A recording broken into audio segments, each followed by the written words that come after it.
On today's episode of The Angle Show, we're going to be talking about some cost-saving measurements being made by the WWE, what this means. Guys, it's really important, and we're going to get to it in just a little bit right here on The Angle Show.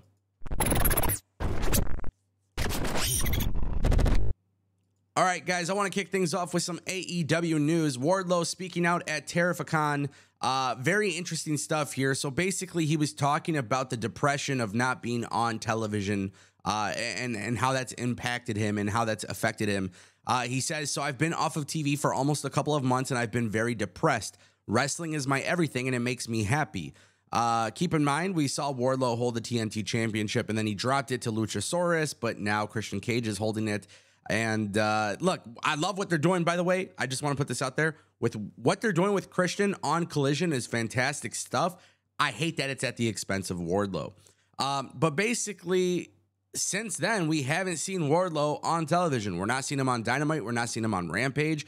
We're not seeing him on Collision. He says, it was a rough start for me on Collision. I do not know when I'll be back, but hopefully soon. And look, guys, here's the craziest thing about this all. Wardlow is somebody who looked like was going to be a top guy in AEW. The whole feud, the long-term storytelling with MJF was absolutely incredible stuff. And I just kind of want to throw this out there as well. I seen somebody tweet out on Twitter, and this tweet had a shit ton of engagement. A ton of people agreed with this tweet. But somebody put it out there was saying all of Wardlow's matches are the same.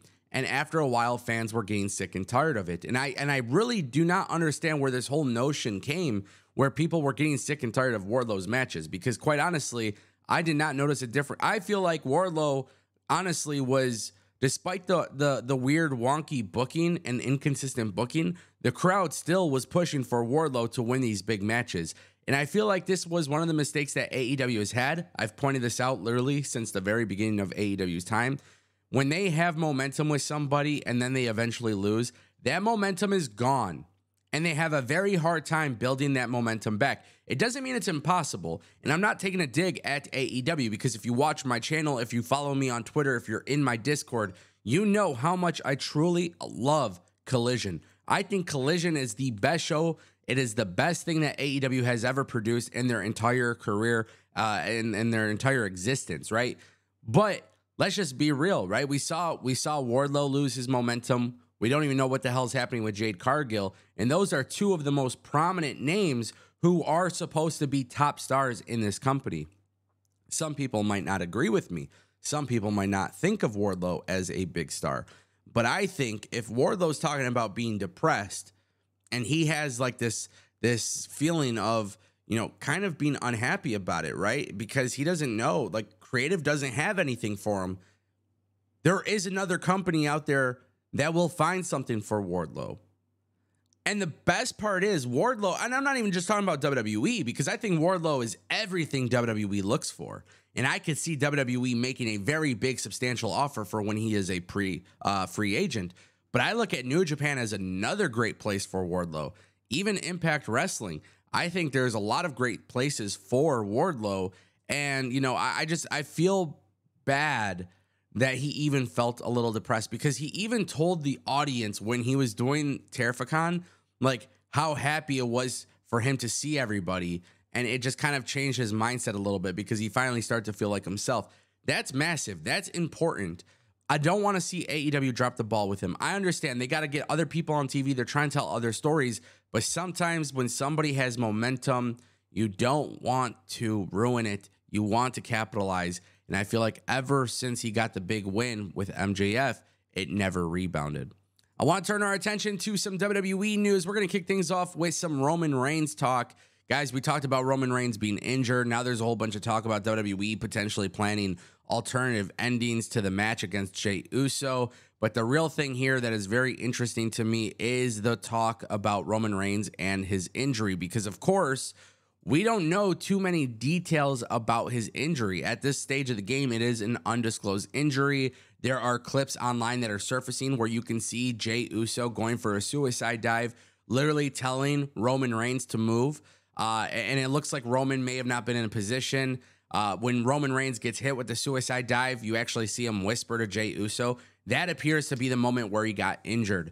Now, the thing is, Sean Ross Sapp of Fightful Select has come out and confirmed the news that Roman Reigns is injured, but did make mention of it that Reigns is still being planned for the August 11th episode of SmackDown. So it sounds like, as of right now, internally in the company, WWE still has plans for Roman Reigns to show up on TV. If he can't wrestle due to injury, but he's able to be on TV, then it might not be that bad of an injury. Roman Reigns, it's very crucial that Roman Reigns is on television, right? He doesn't have to be there every single week. That's why he has the wise man. I could understand that. But at the same time, too, Roman Reigns is a champion. We don't want to see him out of action, out of television. We got to see stories being built because we have no idea where the Bloodline storyline is going to go from here. And I just want to throw this out there. I put out a tweet. I said Roman Reigns got injured at SummerSlam. Should Roman Reigns vacate the WWE Undisputed Championship?